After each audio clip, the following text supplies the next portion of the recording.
we're really encouraging everyone on the call today is to step out of their comfort zone. This is a key thing about the learning and something that's an important part of our practice, recognising that the magic happens when we're in the learning zone, and also recognising that there's a lot of knowledge and experience within the learner group, and that applies whether it's within your classes of young people or whether it's with other practitioners or educators. So please join us in that journey. So let's just, I'm just going to ask you if you could type into the chat box today a little bit about yourself, just who you are and where you come from. So what part of Australia or what part of the world you're in, and maybe a couple of words as to your interest in this particular topic. What brings you here?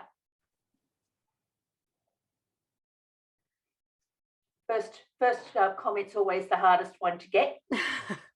This is the moment where you step out of your comfort zone. Great, Bobby. Welcome from, oh, you're in Hobart, but you're from New Zealand. Fantastic. Welcome to the call. Hi, Bobby. Good to see you here. What about the rest? Where are you connecting from? Kamal. Fantastic. I'm in Sydney. Perfect. Kate from the Philippines. In the childhood sector, grade school teacher. Perth, Brisbane. Perfect. Oh, wow. Good diversity as well. Argentina. Excellent. That's good. Fantastic. Good. We're firm believers that the more diverse the audience, the richer the conversation, and it's great to have multiple perspectives. So thank you very much for that. Fantastic. I'm going to hand over to Marcella. Yeah, so let's get started. So to talk about curiosity, we are going to do it in the context of what intercultural competence is, as curiosity being one of the key attitudes to develop intercultural competence. So let's start first things first. So what is intercultural competence? And it's very simple definition. The intercultural competence is the ability to interact effectively and appropriately with people from different cultural backgrounds.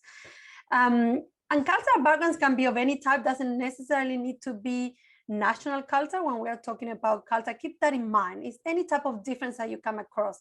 It can be gender, it can be racial, it can be national differences. So they all count, and it's about the ability to interact effectively and appropriately. And effective is about whether you are achieving your goals or not, and appropriate is where you do it in a way that is respectful of other people's norms and values.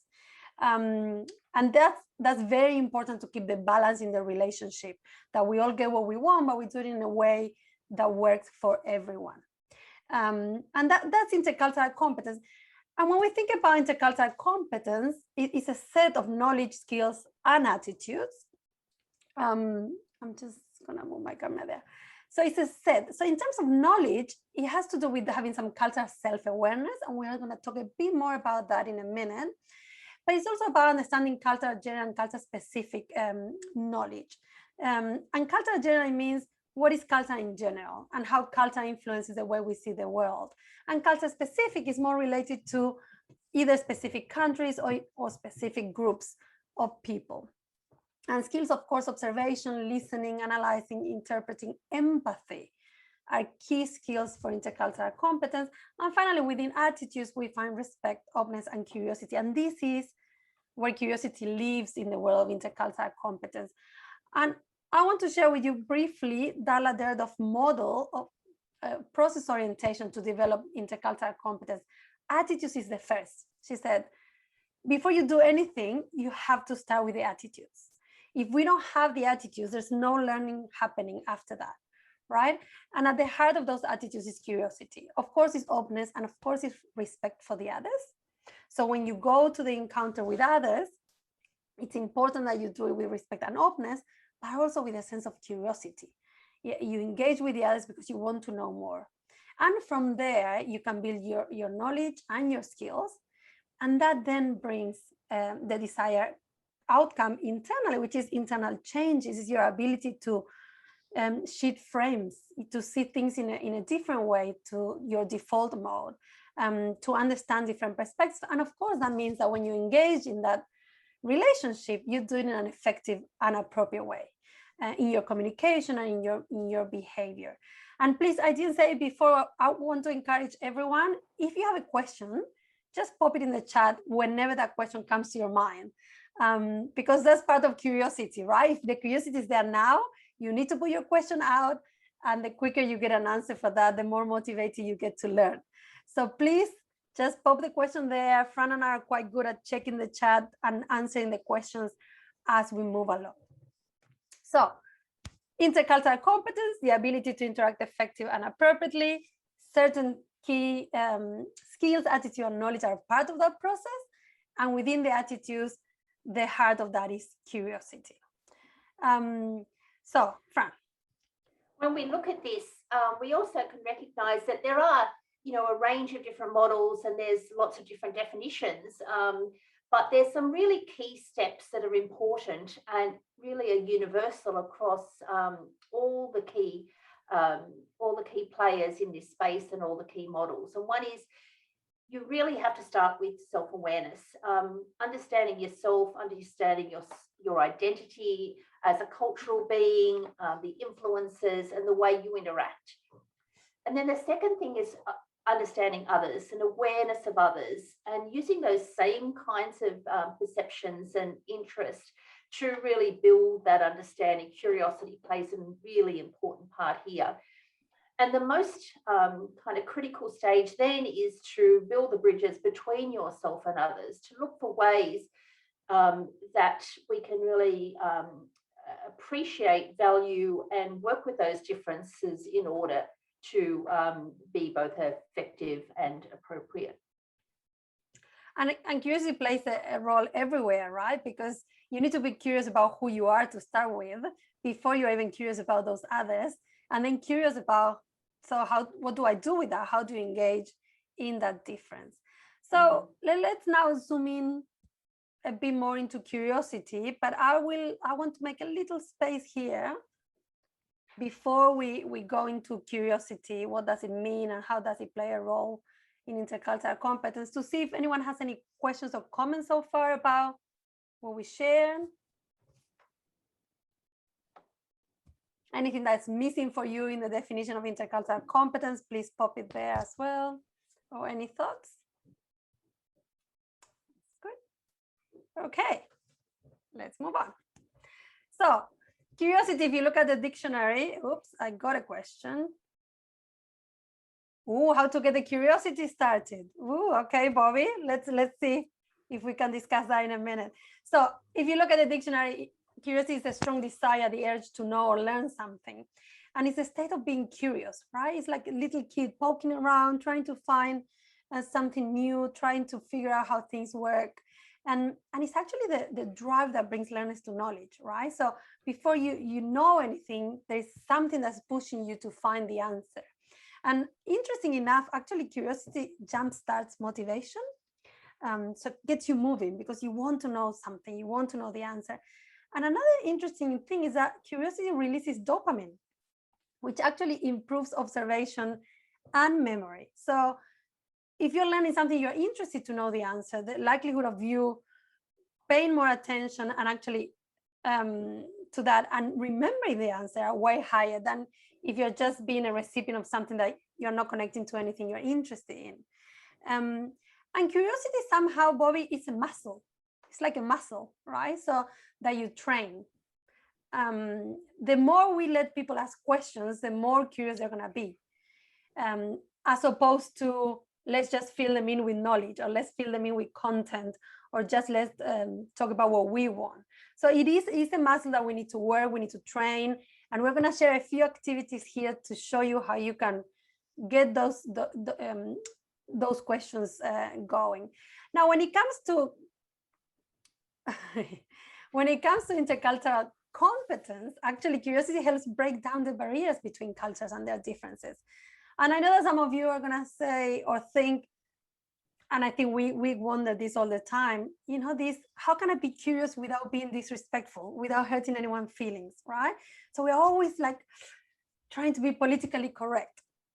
So we need to work around that, because we can ask good questions without hurting anyone's feelings. So it's a stepping stone for awareness and appreciation because it opens up questions. So if you want to understand how are we different, why are we communicating differently, why does she do things so different to what I do? When we go to a different place, why are they eating like that? Why are they arguing like that? Why are they showing love like that? So when we open those questions and then we try to get the answers, the connections we can do with others are really strong. And there's nothing but appreciation coming out of that, right? So once you engage in the conversation, you start listening to some answers and you understand what's happening, you also start appreciating those differences. So if curiosity is that great, why aren't we more curious, right? And I think we all agree with this, saying that curiosity killed the cat, right? It seems like curiosity is a bit dangerous, that we should be careful about it. But to be honest, it's not curiosity that kills the cat. It's the cat's inability or lack of skills to engage in that curiosity process properly, right? And we always share that curiosity is like, I don't know if you have kids, Curious George, right? Curious George is the amazing, curious little thing that goes around, getting in trouble because he wants to know more. And he does have the man with the red hat that helps him. It's red or yellow? Yellow hat that helps him. So our role as facilitators is to help those little Curious George get their answers, get them out of trouble, right? Giving them the skills. But also what is very important is that fear can be killed with curiosity. We can kill fear with curiosity. Sometimes we're just scared of things that we don't know, that are different to us. So the more curious we become, the less scared we are of those who are different to us or those things that we don't understand. So I just want to share with you, we really like a model, the model of intercultural development continuum, where curiosity is at the heart of this process. So it's basically, how do you go from a monocultural mindset or a non-intercultural competent mindset to a more intercultural global mindset? And Mitch Hammer is developed this model based on another model. I'm not going to give you a lot of details on that, but you can Google it, and we can send you the link. But basically, it's the way human beings deal with differences. So anytime in everyday life, when we face someone who's different to us or something that is different to what we are used to do, how do we react? How do we cope with that? And at the very beginning of the continuum, we ignore the difference. We're in denial. We can't even see the differences. This is typical in people, or even if you're in schools, you will hear people saying, oh, culture is not a problem for us. That's not an issue.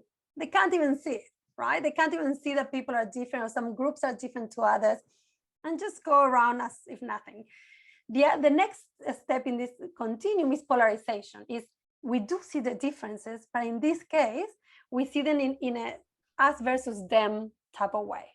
It's polarized, right? And that means that we are either better than the others or the others are better than me, right?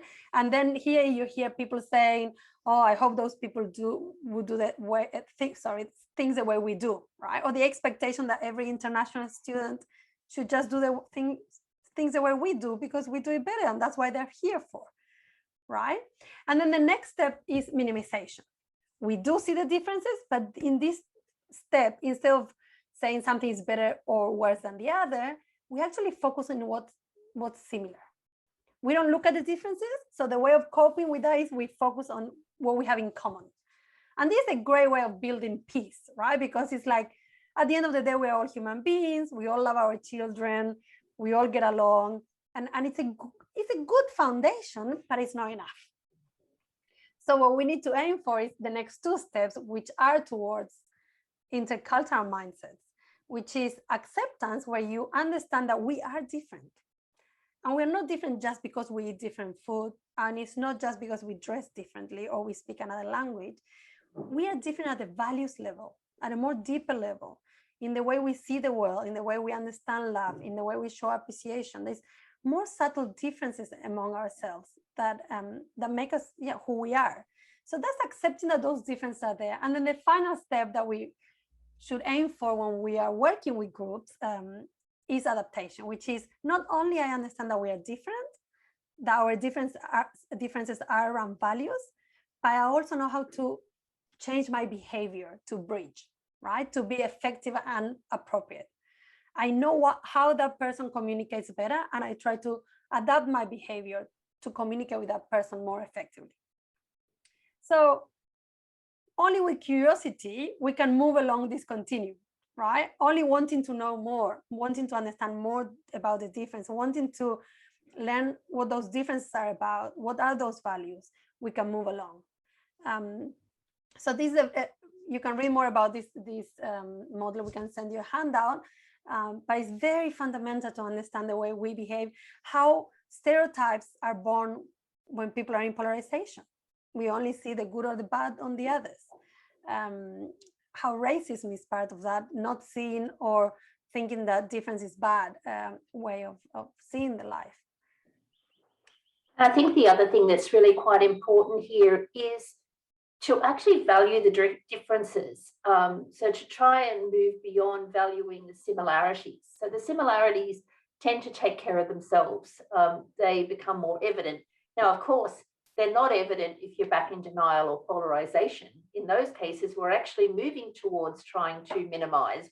That's a good place to start, to have people see how we are similar and the things that we value that are alike. But once you get to that point, it's not stopping there.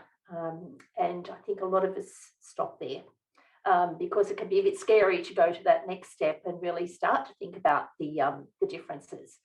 So if you've ever heard anyone say, oh, no, there's no, I'm colorblind, there's no differences in color, that will often, sit in that monocultural mindset where we're not willing to recognize the value or to delve into the areas that are a little bit more challenging.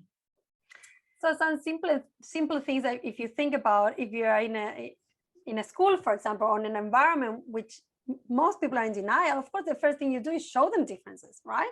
That's why the food fair, the multicultural festival works really well, because it's about having a taste of that difference.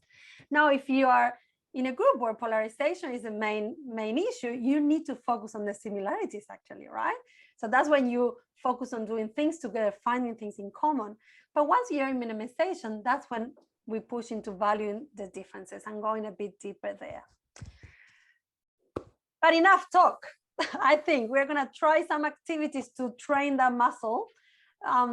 Any questions here before we move?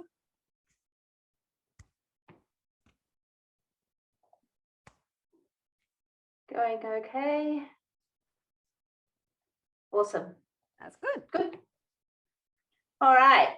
So a bit of practice. So we're going to start. We've got a couple of 2 or 3, 4 different activities. 4 activities. 4 quickies that you can duplicate yourselves in all kinds of settings. So right from the youngest of learners, some of these work perfectly for, through to die-hard adult learners, and even in corporate they'll work, which has got to be as far away from the little people as possible, I think. All right, so number 1. What's in a name? Some of you may have done this before, but we're going to pop you into pairs in breakout rooms where we ask you to share the story of your name, what you know about it, something you know about it, just 2 minutes each. It might be who chose it, does it have a meaning, are there any values that you can see that have been associated with your name?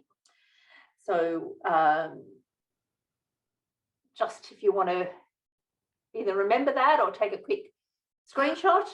Oh, sorry. Should I share again the screen? Sorry about that. Just something that's in your name, who chose it, what does it mean? It could be the first name, could be something about the family name.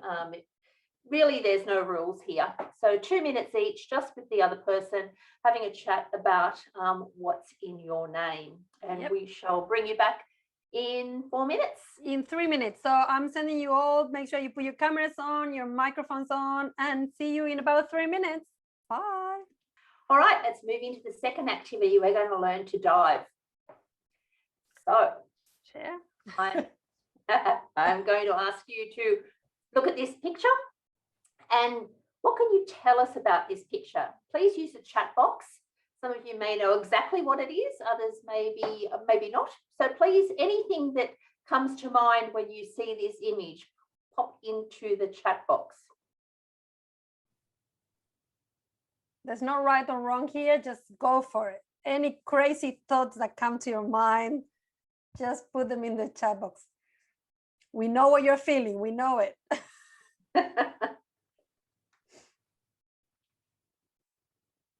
Look, children being filmed for YouTube. Yep. It looks like they're doing an experiment on the kids. 3 toddlers with sunglasses. Yep. What else can we see? What else can you tell me about this? Dry pre-swimming lesson, I love it. Yes. What else? Very, very dry. Very dry. Good one. What else can you tell us? So children being filmed for YouTube, maybe an experiment, not sure. 3 toddlers with sunglasses, dry pre-swimming lesson. Sad to see 3 kids with their hands behind their back, adult wearing a uniform, special lighting. Yep. Good. Anything else?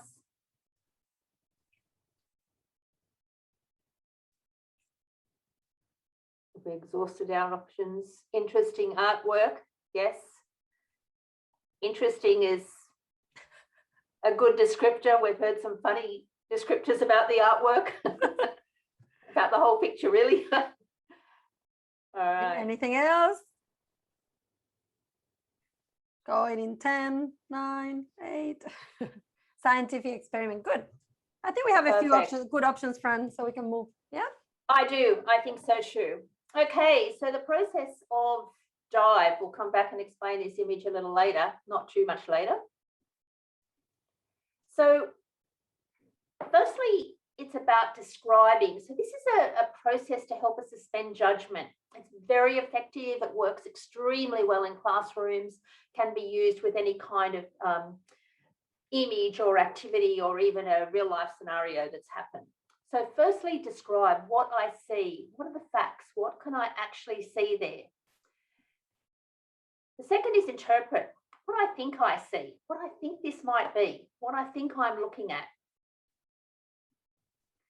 The third is verify. Is what I see what I think it is, right? So how can I check that I'm on track, that I'm actually interpreting this the right way? And the fourth part is evaluate how I feel about what I think I see. So this is a model that was put together by the Bennetts, Janet Milton Bennett, and adapted by AFS Intercultural programs. But one that is very, very effective in slowing down the process, which is our default position of seeing something or experiencing something that's different and looking for a pattern with what we've seen like that before. So our default is to jump into the interpret or to the evaluate stage, because that's just how the brain operates. So this will actually slow down the process and give us more of an opportunity to consider alternative options or to consider this from different perspectives in order to save ourselves from either stereotyping or jumping to conclusions or making errors. The most common thing when we see something that we don't know, that is different, the first reaction is usually to evaluate, right? To have a judgment, to say, that's weird, oh, that's scary, or that's sad, right? To either say, or it's great. That's rude. That's rude, that's fantastic, right? So put a value to it. It's either good or bad, right? That's when you're evaluating. And usually when you're evaluating something that is very foreign to you, it could go into very, very negative evaluation. So that's why it's important to take a step back and then go, okay, what do I really see here, right? And then from there, what are the possibilities? And always check with someone else. So just go back to what we thought of some of the things that were in our chat box, and think about what was actually a description. And we did have a few. So we're 3 toddlers standing with their hands behind their back, though the sad part wasn't a description. 3 toddlers with sunglasses on, yes, that's a description. That may be about it. adult wearing uniform? Yes, that is a description. Yes. And there's special lighting or lighting in general, yes. Yeah, and good is, and it's a description actually, because you didn't say Solange is a man or a woman, because we don't know. You can't tell, right? Mm-hmm. Good. And when we get to interpretation, there are a range of things, swimming lesson, YouTube video, scientific experiment. They're all possibilities. One of the things that is very useful when you're using this model is if you find yourself always interpreting something fairly negatively because you're catching onto that association that you might have with something like this that's happened before, have a bit of a flip and think, what positive things could this possibly be? You know, if you find yourself thinking it's all positive, is there something that might be an alternative view? So trying to encourage ourselves, you know, work that muscle to see things differently. When it comes to verification, in this situation, it'd be a bit hard, but if you're in a real life situation and you're interpreting something, the verifying is when we look for our cultural informants, when we seek input from others who might be there, someone who might know. Even Mr. Google might be a good verifier at times for us, but we might seek somebody who's had experience, someone that was in the room we could ask, someone who's been there before. We might ask, this is what I think is happening here. Is this what you think is happening too? Or when I saw this, I immediately thought that was a, you know, someone extremely upset. Is that what you thought, or did you think something else was happening? And finally, we get to the evaluation. I think there was only one. Sadness? Sad is the only evaluation. Mm-hmm. Yeah. It's quite fun when you do this with students, especially high school students. They really have the best imaginations. But just as an example of the kind of things that we sometimes hear, description could well be the children, they've got their eyes covered or they're wearing glasses. There's one adult in the room, the white curtains, the TV, the light. Interpretation, yes, we often hear movie. Teachers very often jump to the conclusion that there's got to be some kind of child abuse, or they, you know, hop into child protection overdrive. It could be an experiment, it could be a medical procedure, it could be a punishment.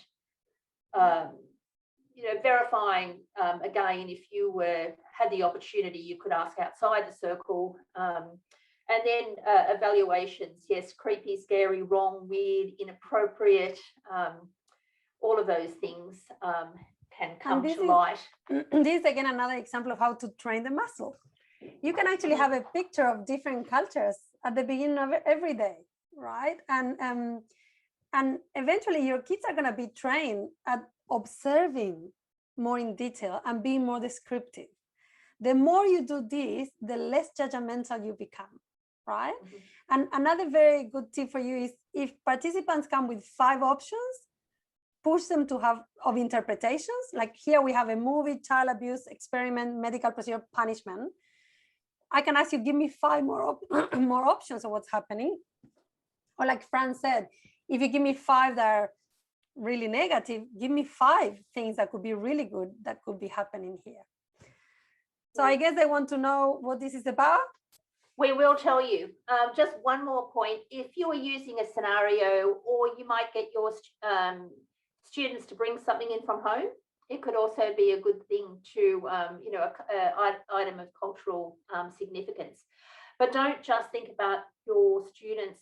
This is something we need to do ourselves. It's very easy to jump to conclusions, you know, based on behaviour we see or on images that we're confronted with. So try to avoid that even in your own practice, because then it becomes part of the norm. And we've been, you know, with groups, actually we've been with groups that have travelled, gone away and come back, and when we've been getting feedback, have been very quick to say, oh, we dived on that, you know, Miss, we dived on that, let's dive on this. It becomes part of the language of the classroom. So the students use it. So what is it? Yes, this is set in northern Russia in winter. This is UV light and designed to counteract the deficiencies in vitamin D that are found because of the very low levels of sunlight through the winter, and was very common practice. We've actually showed this in a class setting and had the teacher say, oh, that happened to me. And she'd grown up in Russia herself, and very common for this to occur in preschool. But it does look a bit scary. That blue hue often makes us think horror movie. You know, we're making these associations. Yeah, so very different to what was said. Exactly. Yeah, that's the whole point, right? That's why we show pictures that people are not familiar with. So we trigger all those comments or judgments to show how, you know, we go to our default thinking for things that have happened in the past or we have seen in the past. Yeah. Good. Yeah. Okay, let's move on. We need to keep moving. So we have two more. So let's do the odd one out. And again, questions put in the chat. We will answer them at some point. So we are going to do another little quick activity, which is called the odd one out. So you have 3 photos here.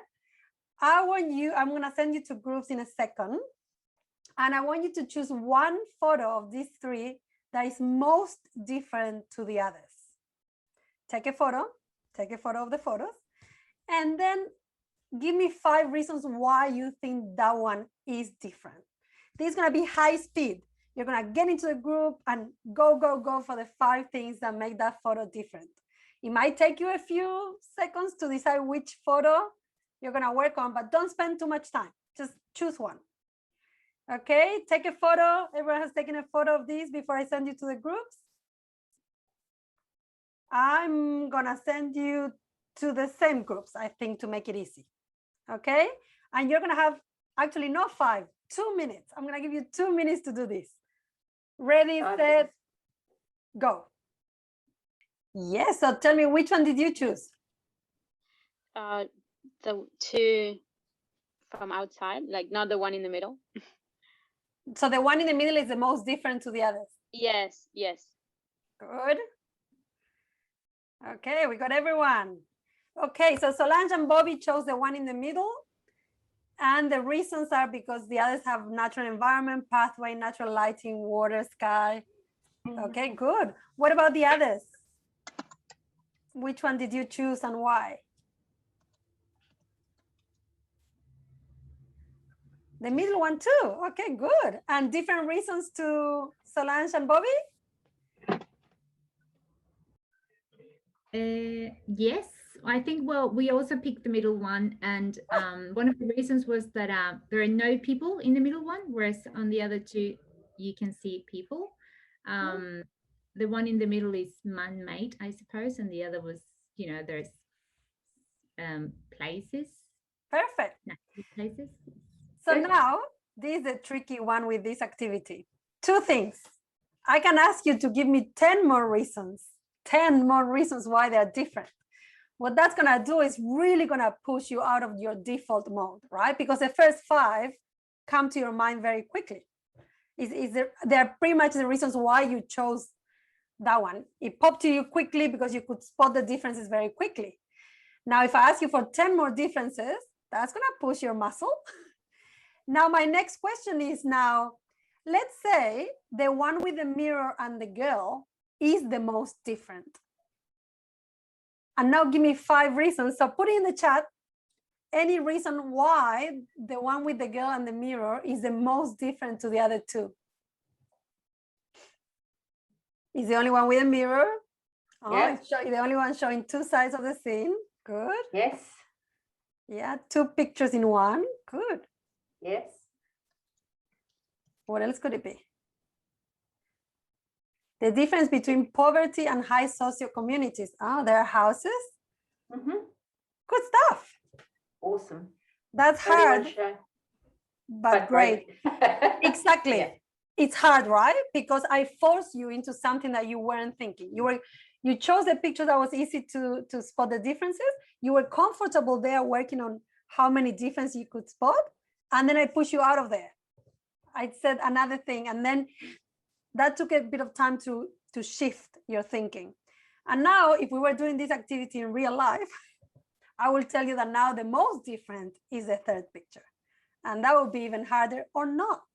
Because maybe by the time you get to the third one, you're trying to first be more observant. You're trying to find little details. You're zooming in and out of all the things. And to find the differences from the other two pictures, you also focus on the similarities. So that will be the follow-up question. How are they all similar, the three of them? So you can easily spend an hour doing this. And it could be with pictures, it can be with objects, it can be pretty much with anything. And it's great because the more you push your students, the more they have to come up with ideas and observation and shift perspectives. Shift perspective is super hard. And they can also do it in small groups where they've got 3 different photos each, so that they're all working on something slightly different. So there's lots and lots of possibilities just to train the brain. And of course, when you change the picture, they're gonna go, no, that's not fair. But that's okay. Encourage them to do it. Okay, one more activity and then we come and wrap up. We have a few questions to wonder. And I'm gonna launch the poll. You should have it in your screen. But what does it most likely mean if a person does not finish their plate of food at a meal? So you should have a poll in front of you that you can answer. First option is they don't like the food, or they're politely showing that they don't want more food. They don't care about wasting food. They're impolite. We don't have place to share dishes, so I don't really know what this is. So I have 4 answers. Cool. So I'm going to share the results quickly. So 50% said that they don't like the food, 25% that they're politely showing they don't want more food, and 25% they don't know because they share dishes.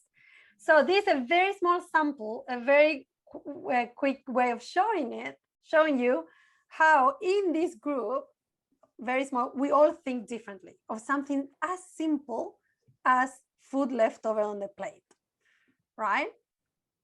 So that's okay, Jill. We'll send you the recording. So let's do another one. I'll do another one.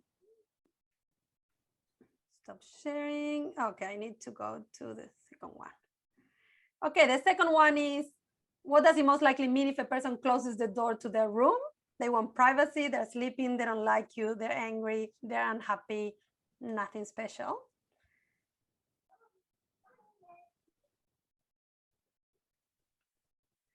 Okay, I'll give you one more second. And again, this is most of the people think they want privacy, but one thinks they want nothing special. And the bigger your group, the more variety you will have in the answers. And what do you think if people are talking loudly if you don't understand the language? They're fighting, they're disturbing others, nothing special. What they're saying is important, they want to emphasize it, or they should speak softer. Everybody can hear what they are talking about.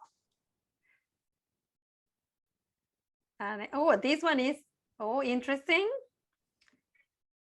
So I hope you've been seeing the results, right? When I share. I don't. You don't, because you're the co-host. But apart from they're disturbing others, there is someone for every other option, right? So the group is divided evenly in 4. So this is another very quick way. You can have your students coming up with the questions and the options. You can ask the students some questions and create your options and do a round of this every day. And it's a very easy way to show at any age how we're different. How something like from the food on the plate or opening or closing a door can show cultural differences in a very non-judgmental way. It can also be good to kind of get some buy-in for issues that you might be experiencing in the classroom. So, what people think when somebody is on their phone during a meeting or in class, or which may or may not ever happen, or talking when somebody else is talking. What might that mean? So there'd be lots of options. So it's endless possibilities here. Yeah. So that's again, that was the fourth activity that we share with you. So now we're going to move into some of the tips. To wrap it up, we have a few minutes left, and then we have an offer at the end for follow-up learning. But first of all, model it. Be the first to wonder. You need to be the first curious person in the group. Show them that you don't have the answers, but you have a lot of questions. And remember, the key steps is about self-awareness first and foremost, awareness of others and building bridges. So start with your own self-awareness, start learning about yourself, start engaging in learning others, start developing your own intercultural competence. And make it personal, because culture is personal. There's no way of discussing cultural difference without talking about us as human beings and the groups we belong to. Fran? The next one is let the students lead. Well, what's the next thing, culture, that they would like to know more about? You know, you could have even 5 minutes at the start of the class every day when there's a certain cultural element that is brought into the conversation, and maybe each person popcorns or each person throws to the next one in the class that has the opportunity to choose the topic. Real buy-in that way. Focus on questions, not answers. So really getting into that area of constant questioning, constant curiosity, and rewarding questions. Don't just reward answers. And making it playful and recognizing those efforts, so that there's a feeling that, oh, this is a good thing to do, and that my question is useful and helpful to others. And we hope you got some ideas on how to make it playful. And before we're not going to give us a spot. Oops, what happened there? That's all right. So just before we wrap up, we want to share an offer that we have for those who came to the webinar. If you can go to menti.com and use the code that we have here. Fran, if you can pop it in the chat, the code, just share some feedback with us so we know if you enjoyed it, what did you think of this course. And so we are starting a new course, which is a 4-week course online. It's a Global Competence Certificate. We are partnering with AFS Intercultural Programs to deliver this. It's a 10-module program with videos, forum space to discuss, quizzes, and 4 sessions with us. So 4 sessions of 60 minutes each. We will be meeting every Tuesday afternoon. And you will have a Global Competence Certificate when you finish, and you will have access to the program for 12 months. So we are going to be starting.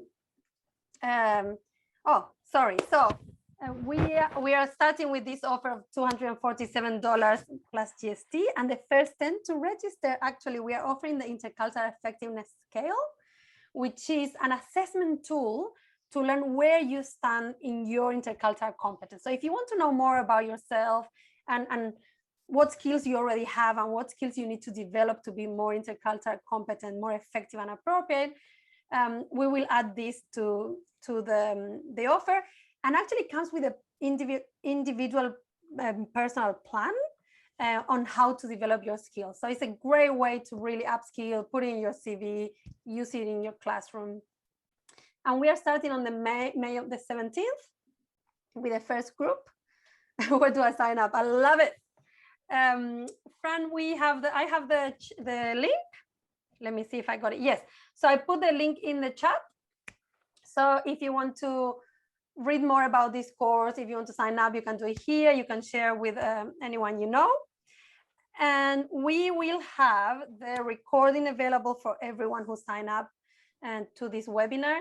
If you have any questions or just want to send us a note, these are our email addresses. If you have any questions now, we can stay here for the next 10 minutes or so. We are happy to answer questions, have a chat. But we've come to the end of the webinar, and we want those who have to go back to other things can go back. And if you want to stay for a chat, we are happy to stay here. Otherwise, thank you very much.